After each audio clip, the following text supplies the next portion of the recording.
सभी का आराधना degree college के इस ऑनलाइन प्लेटफॉर्म पर हार्दिक स्वागत है। आज हम बीएससी फर्स्ट ईयर मैथमेटिक्स का अलजेब्रा बुक का एक टॉपिक डिस्कस करेंगे और उस टॉपिक का नाम है कार्डन विधि। उस टॉपिक का नाम क्या है? कार्डन विधि। कार्डन विधि को आज हम डिटेल से पढ़ेंगे और इसका एक क्वेश्चन हमेशा जेएनयू बीएससी फर्स्ट ईयर के एग्जाम में पूछा गया है, ठीक है। और वो क्वेश्चन भी 5 मार्क्स का या फिर 10 मार्क्स का एग्जाम के अंदर पूछा जाता है, ठीक है। तो कार्डन विधि के अंदर क्या क्या रिक्वायरमेंट होती है, किस तरह से इसको सॉल्व किया जाता है, क्या इसका प्रोसेस है, सारा आज हम इस एक ही वीडियो लेक्चर के अंदर इसको डिस्कस करेंगे, ठीक है। और ये हमारा आज का कार्डन विधि का कौन सा पार्ट है? पार्ट फर्स्ट है, ये प्रथम भाग है। क्योंकि इसके अंदर देखिए बहुत सारे क्वेश्चंस होते हैं और उन सभी क्वेश्चंस को करने का अलग अलग मेथड होता है, ठीक है। किसी में उस रिक्वायरमेंट को फुलफिल कर रहा है तो ठीक है, तो नॉर्मल मेथड रहेगा। अगर फुलफिल नहीं कर रहा है तो हम उसको दूसरे मेथड से सॉल्व करेंगे। क्योंकि कार्डन मेथड खाली एक नाम है, लेकिन इसके अंदर भी बहुत सारे पार्ट होते हैं। तो ये पहले पार्ट के अंदर आता है तो पहले पार्ट की तरह सॉल्व करेंगे, दूसरे पार्ट के अंदर आता है तो दूसरे मेथड से दूसरे प्रोसेस के अंदर सॉल्व करेंगे, तीसरे पार्ट के अंदर आता है तो उसको हम तीसरे प्रोसेस के अंदर सॉल्व करेंगे, ठीक है। तो सबसे पहले आज हम एक कार्डन विधि के अंदर पार्ट फर्स्ट को डिस्कस करेंगे, ठीक है। तो इसके अंदर क्या क्या रिक्वायरमेंट होनी चाहिए, देखिए। कार्डन विधि पहला पॉइंट क्या है कि यह त्रिघात समीकरण को हल करने में सहायक है, ठीक है। यानी कि ये जो कार्डन विधि है बेसिकली जो त्रिघात समीकरण होती है उसको हल करती है। त्रिघात समीकरण के कितने मूल होते हैं?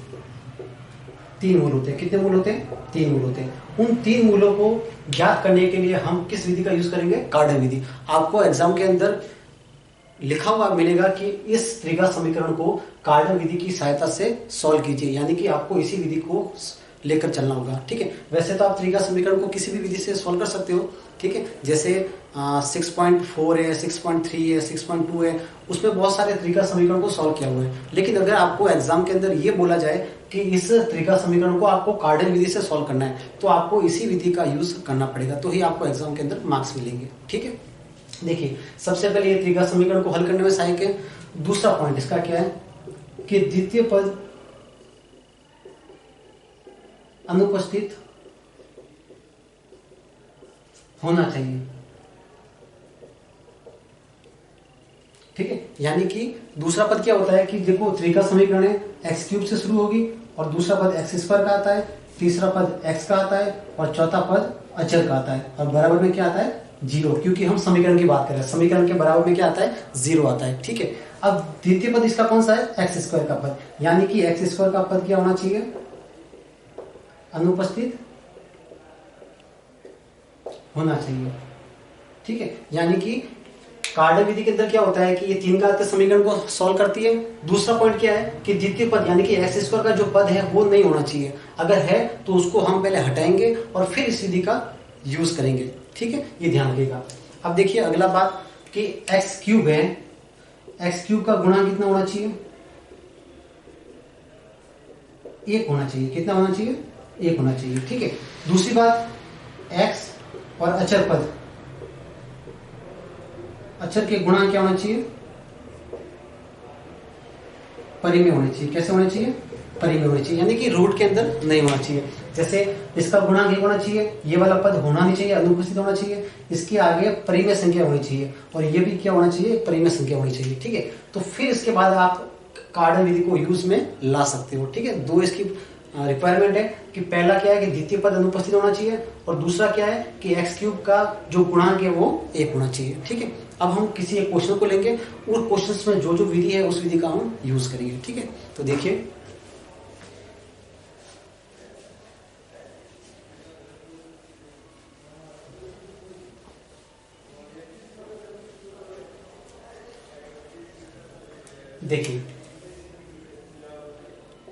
सबसे पहले हम क्या करेंगे?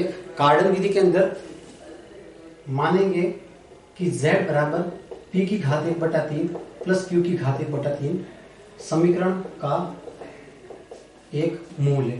क्या है? एक मूल है, ठीक है। मैं आपको क्या बता रहा हूँ? क्रियाविधि बता रहा हूँ, यानी कि प्रोसेस बता रहा हूँ कि इस कार्डन विधि के अंदर क्वेश्चंस को कहां से स्टार्ट करना है, ठीक है। कि जो आपको क्वेश्चन दे रखा होगा किस फॉर्मेट में दे रखा होगा? x³ plus H x plus मान लो कुछ भी मान लो, ए मान लो आप यहाँ पे ए एक्स प्लस बी बराबर 0, यानी कि एक्स क्यूब का गुणांक ए के एक्स स्क्वायर का पद इसके अंदर नहीं आ रहा है और एक्स का गुणांक ए और अचर पद क्या है बी है। ठीक है, इसी तरह का फॉर्मेट होगा तो ही आप इस क्रियाविधि को यूज में लोगे। सबसे पहले आपको क्या करना है, इस इक्वेशन को क्या करना है, फर्स्ट लेट करना है। फिर आप क्या करोगे, इसके अंदर z बराबर पी की घात 1/3 क्यू की घात 1/3 समीकरण का एक मूल आप मानोगे। फिर आप क्या करोगे, दोनों तरफ क्या करोगे, घन करोगे। दोनों तरफ क्या करोगे, घन करोगे। घन करने के बाद इसको हम ले आएंगे त्रिघात समीकरण के फॉर्मेट में। किसके, त्रिघात समीकरण के रूप में आप इसको लेकर आओगे। कैसे लेकर आओगे, देखो इसको घन करते हैं, यहाँ पे भी घन करते हैं, तो यहाँ जेड क्यूब आ गया, ए प्लस बी का होल क्यूब क्या आता है, ए का क्यूब प्लस बी का क्यूब प्लस 3ab, 3 ए का मान है पी की घात 1/3, बी का मान है पी क्यू की घात 1/3 और ए प्लस बी यानी कि पी की घात 1/3 प्लस क्यू की घात 1/3। ठीक है फ्रेंड्स, अब देखिए इसका मान क्या आपके पास z है, तो आप यहाँ पे क्या रखोगे z। तो देखिए z क्यूब, इन सबको इस तरफ ले आऊंगा मैं, तो ये हो गया पॉजिटिव इस तरफ आएगा तो माइनस का p1/3 q1/3, इस पूरे का मान कितना है z, ये आ गया z, ये इधर आएगा माइनस का, देखो ये थर्ड इससे कट गया, क्या बच गया p, ये भी इधर आएगा पॉजिटिव का नेगेटिव बन जाएगा, ये भी क्या हो जाएगा 0। फिर आप क्या करोगे, z cube minus 3 p1/3 q1/3 z minus common लिया, p प्लस क्यू बच गया बराबर 0। अब आप क्या करोगे, इस इक्वेशन को इस इक्वेशन से क्या करोगे, तुलना करोगे। समीकरण 1 व 2 की क्या करोगे, 1 व 2 की क्या करोगे, तुलना करोगे। ठीक है, तुलना करके आप पी क्यू और पी प्लस क्यू का मान ज्ञात करोगे। ठीक है, मैं आपको क्रियाविधि बता रहा हूं, उसके बाद एक क्वेश्चन लूंगा, उस क्वेश्चन के अंदर भी मैं इसी तरह का फॉर्मेट को यूज करूंगा। ठीक है, जिसके अंदर इस टाइप की इक्वेशन होगी। ठीक है, तो अब देखिए आप पी क्यू और पी प्लस क्यू का मान निकालोगे। अब आप उसके बाद क्या करोगे, एक द्विघात समीकरण को मानोगे, द्विघात समीकरण एक क्वाड्रेटिक इक्वेशन मानोगे जिसके मान जिसके मूल, देखिए द्विघात समीकरण है जिसके कितने मूल पॉसिबल है, 2 मूल, एक p और एक दूसरा q। ठीक है, जिसके मूल क्या है, माना p, q है। तो देखिए आपने 10th क्लास में बेसिकली पढ़ा होगा कि जब किसी द्विघात समीकरण के 2 मूल होते हैं तो उसकी इक्वेशन किस तरह से जनरेट होती है। तो देखिए मान लो t² है, यहाँ पे मूलों का योग आता है, तो मूलों का योग कौन सा हो जाएगा, p और q 2 मूल है, उसका मूलों का योग हो गया p प्लस q, साथ में t प्लस मूलों का गुणा आता है तो पी क्यू बराबर 0। फिर आप क्या करोगे, इन दोनों के मान आप यहाँ पे रखोगे और फिर इसको श्रीधर आचार्य विधि से क्या करोगे,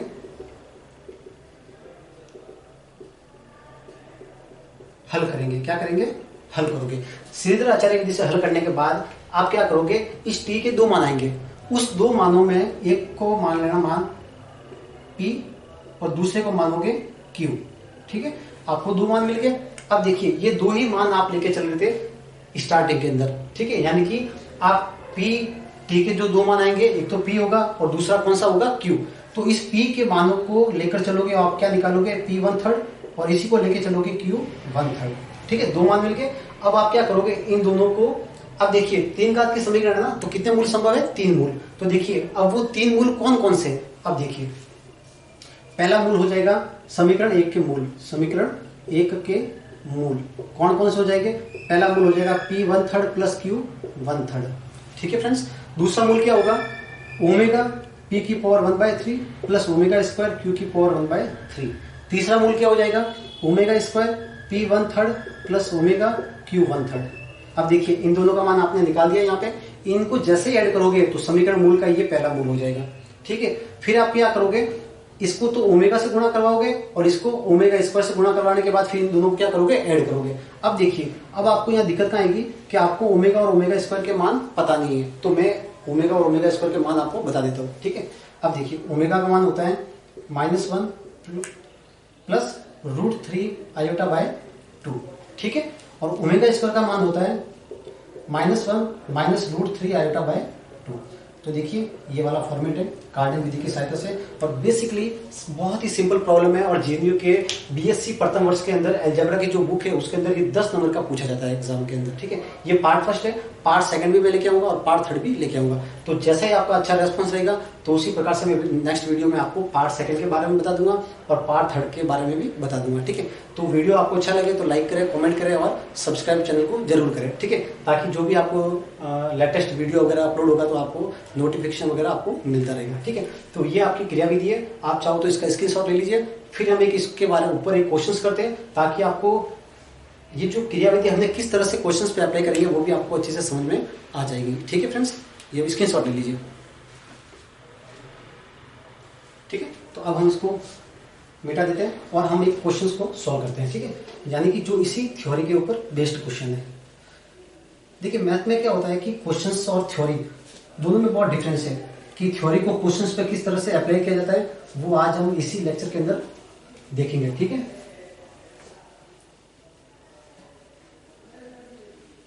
देखिए बुक का ही कोई एग्जांपल लेते हैं हम जिसमें इस विधि को यूज किया गया है। ठीक है, तो इसके 3 पार्ट है। देखिए पार्ट 3 कैसे है कि देखो कि अपन पहला पार्ट कर रहे हैं जिसमें ये वाला प्रोसेस है, यानी जिसमें एक्स स्क्वायर नहीं आ रहा है। दूसरा पार्ट कौन सा है, पार्ट 2। पार्ट 2 दूसरा ये है जिसमें एक्स क्यूब आ रहा है, एक्स स्क्वायर भी आ रहा है और एक्स का पद नहीं आ रहा है। ठीक है ना, तो आप एक्स स्क्वायर को कैसे हटाओगे तब ये आएगा।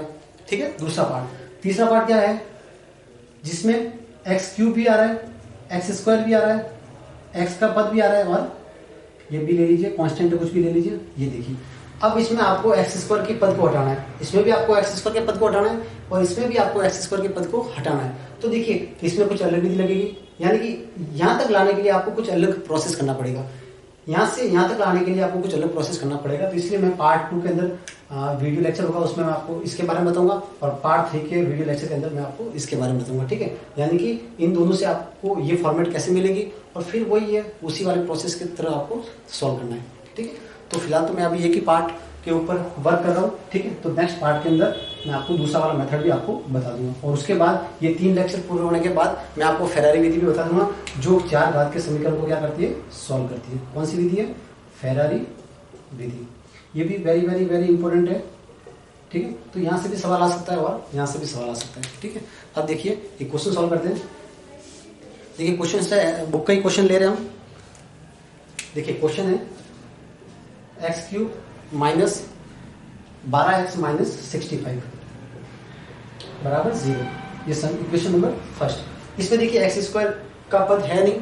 ठीक है, कार्डन विधि की जो 2 महत्वपूर्ण पॉइंट थे उसमें पहला पॉइंट तो आपको सेटिस्फाइड कर रहा है कि एक्स स्क्वायर का पद नहीं है। दूसरा पॉइंट क्या है, एक्स क्यूब का गुणांक एक होना चाहिए, वो भी है, तो वेरी वेल है। ठीक है, कोई दिक्कत नहीं है।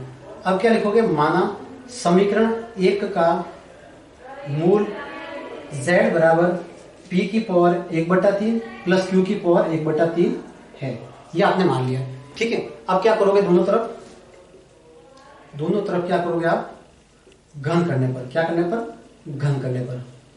ठीक है, मैं उसी प्रोसेस की तरफ चल रहा हूं, आप उन प्रोसेस को अच्छे से कॉपी में नोटबुक कर लीजिए और उसी प्रोसेस का मैं यूज कर रहा हूं। देखिए ठीक है, घन करोगे तो क्या मिलेगा आपको, ये इसका घन करोगे तो क्या मिलेगा, p मिलेगा, इसका घन करोगे तो आपको क्या मिलेगा, क्यूब, क्योंकि 3 और 1/3 आपस में कैंसल आउट हो जाएंगे।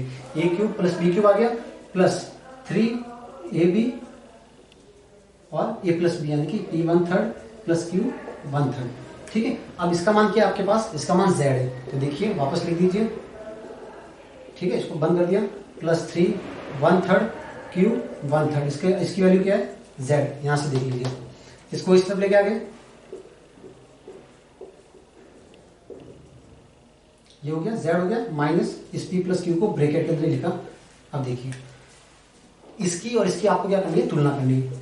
क्या करनी है आपको, समीकरण 1 व 2 की तुलना, समीकरण 1 व 2 की आपको तुलना करनी है। ठीक है, तुलना करोगे तो देखिए एक्स क्यूब और जेड क्यूब, देखो वेरिएबल है, ये भी चर है और ये भी चर है, उससे आपको कंफ्यूज होने की जरूरत नहीं है। आपको एक्स जेड की तुलना करनी है, यहाँ पे अचर पदों की तुलना करनी है। तो देखिए यहाँ पे कितना, माइनस का 12, यहाँ कितना, माइनस का 3, p1/3 और q1/3। ठीक है, और दूसरा अचर पदों की तुलना कर दो, माइनस 65 बराबर माइनस का p प्लस q। ठीक है, अब देखिए ये इससे कितनी बार कट गया, 4 टाइम, तो P 1/3 और Q 1/3 कितना आ गया 4। दोनों तरफ क्या कर रहा हूं मैं घन कर रहा हूं, तो यहाँ P 1/3 क्या हो जाएगा P, ये कितना हो जाएगा Q, और 4 का घन कितना होता है 64। ठीक है, अब यहां से माइनस माइनस कट गया तो P प्लस Q कितना आ गया 65। ठीक है, अब आपको क्या करना है कि एक द्विघात समीकरण को जनरेट करवाना था जिसके मूल क्या है P, Q। अब देखिए, ठीक है, इसके शॉर्ट ले लीजिएगा उसका। माना द्विघात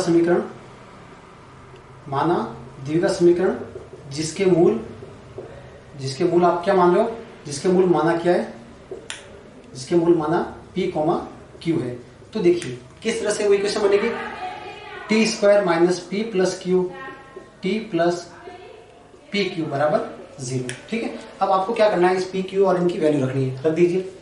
t² minus P plus Q का मान कितना है 65, PQ का मान कितना है 64। ठीक है, अब आपको इस क्वाड्रेटिक इसको सॉल्व करना है। अगर फैक्टर मिल रहे हैं तो अच्छी बात है, फैक्टराइज मेथड से कर लेंगे, अदरवाइज आपको श्रीधराचार्य विधि का यूज करना पड़ेगा। अब इसमें मेरे को मिल रहा है 64 है। ठीक है, इस 65 को मैं ब्रेक कर रहा हूं -1 और -64 में, तो देखिए, ठीक है, क्लियर होगी चीजें। अब देखिए कॉमन ले लेते हैं, सिंपल सा है लॉजिक, इसमें कोई ज्यादा प्रॉब्लम की बात नहीं है। ये देखिए, ये फैक्टर तभी सही है जब ये वाला और ये वाला इक्वल आ जाए। ठीक है, ये कॉमन ले लिया, पीछे का बच गया t-1 बराबर 0। अब आपको t के दो मान मिल गए और 64 और 1, t के दो मान मिल गए। अब मैंने आपको क्या कहा था कि t के दो मानों में से एक मान तो आप p का लोगे और दूसरा मान q का लोगे। ठीक है, तो आप क्या लिखोगे, माना p बराबर 64 और q बराबर 1। ठीक है, मैंने आपको ये बताया था कि जब t के दो मान आते हैं, एक मान उसमें से क्या होगा p का होगा, दूसरा मान आपका क्या होगा q का होगा। अब यहां से आपको p 1/3 की वैल्यू चाहिए और दूसरी वैल्यू q 1/3 की चाहिए। ठीक है, अब देखो p 1/3 कितना आएगा, यानी कि क्यूब घन क्यूब ले रहे हैं, यानी कि क्या कह रहे हैं हम, घनमूल ले रहे हैं, एक तरह से क्या ले रहे हैं, घनमूल ले रहे हैं, यानी क्यूब रूट ले रहे हैं। ठीक है, अब p 1/3 है तो ये किसका होता है, घनमूल 4 का होता है। ठीक है, और q का घनमूल कितना होता है 1 ही होगा, 1 का घनमूल क्या होता है 1। तो ये आपको दोनों मान इसके मिल गए। ठीक है, अब हम क्या करते हैं, सिंपल सा वही 3 मूल समीकरण के क्या क्या हो जाएंगे वो मैं बता देता हूँ आपको। वीडियो को पॉज करके इस सॉल्यूशन को उतार लेना। ठीक है, बहुत ही इससे इसके ऊपर जो भी क्वेश्चन है ना वो आप सभी लोग ट्राई करोगे, और फिर भी आपको कोई प्रॉब्लम होता है तो मेरे को कमेंट बॉक्स में बता दीजिएगा। ठीक है, अब देखो, अतः समीकरण 1 के मूल, पहला मूल क्या है p 1/3 प्लस q 1/3। देखिए 4 प्लस 1 कितना हो गया 5, ये पहला मूल आ गया। ठीक है, आप चाहो तो इसको इस समीकरण में रख के भी देख लो, आंसर क्या आएगा 0 आएगा। क्रॉस चेक करते ना कि जो हमने आंसर निकाला वो सही है या फिर गलत है। तो आप क्या करोगे, जो भी आपका आंसर आया उन आंसर को समीकरण 1 में जैसे रखोगे आपका आंसर क्या मिलेगा 0। नहीं विश्वास हो रहा है तो चेक कर लो। 5 को रखा, 5 का क्यूब 125 माइनस 12 बन जाए 60 माइनस 65, 125 माइनस 125 कितना आ गया 0। इसका मतलब हमारा जो मूल निकला है वो एकदम करेक्ट है। ठीक है, कितने मूल निकलेंगे 3 ही निकलेंगे, इसका मतलब ये पहला मूल आपका सही है। ठीक है, दूसरा मूल देखिए, दूसरा मूल क्या था, p 1/3 into omega plus q 1/3 into omega square. सारे मान आपको मैंने बता रखे, रख दीजिए। p 1/3 का मान है 4, इसका मान है -1/2 प्लस √3 आयोटा बाय 2। ठीक है, इसका मान है 1 और इसका मान है, दोनों का मान समान ही है, इसमें प्लस आता है और इसमें माइनस आएगा। ठीक है, अब देखिए यहाँ सब जगह एलसीएम कितना आ रहा है 2, ये 2 आ गया, ये 4 बच गया, यहाँ -1 plus √3 iota plus -1 minus √3 iota. ठीक है, मल्टीप्लाई करा दो, माइनस का 4 plus 4 √3 iota -1 minus √3 iota by 2। ठीक है, अब देखिए -4 माइनस 1 माइनस का 5, 4 में से गया प्लस का 3 √3 बाय 2। ठीक है, ये आपका हो गया दूसरा आंसर। ठीक है, यानी कि इसको भी अगर आप इसमें रखोगे तो भी आपको क्या मिलेगा 0। ठीक है, अब देखिए, अब तीसरा मूल निकालते हैं, क्योंकि त्रिघात समीकरण है तो इसके कितने मूल संभव है 3 मूल संभव है। अब देखिए दो मूल, दूसरा मूल मिल गया आपको ये वाला। ठीक है, तीसरा मूल देखिए p 1/3, इस बार इसके साथ ओमेगा था तो इस बार इसके साथ क्या आएगा ओमेगा स्क्वायर, और q 1/3 इंटू ओमेगा। मान रख दीजिए इसका 4 है, इसका मान ये है, दोनों नेगेटिव, इसका मान 1 है, इसमें एक नेगेटिव और एक पॉजिटिव, ठीक है। एलसीएम कितना आएगा 2। अब देखिए -4 इंटू 1 माइनस का 4, या आ गया -4√3 आयोटा, ये माइनस का 1, ये प्लस का √3 आयोटा, ठीक है। -4 -1 माइनस का 5, -4 + 1 माइनस का 3√3 आयोटा बाय 2, ये आपका आ गया तीसरा रूट, ठीक है। तो मूल क्या आ गया, अतः 1 के मूल बराबर पहला 5 आया, इसको और इसको मैं दोनों कंबाइंड के रूप में लिख रहा हूँ। देखो चेंज क्या हो रहा है, यहाँ माइनस है और यहाँ पॉजिटिव है, तो मैं क्या लिख रहा हूँ 1/2 बार ले लिया, -5 ऐसा कैसा प्लस माइनस कर दिया, √3 आयोटा कर दिया, ये तुम्हारे रूट आ गई,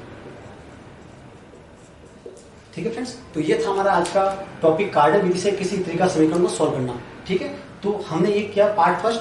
अगले वीडियो लेक्चर में लेके आऊंगा पार्ट 2। पार्ट 2 कौन सा था, जिसमें x² का पद आ रहा है और x का पद नहीं आ रहा है।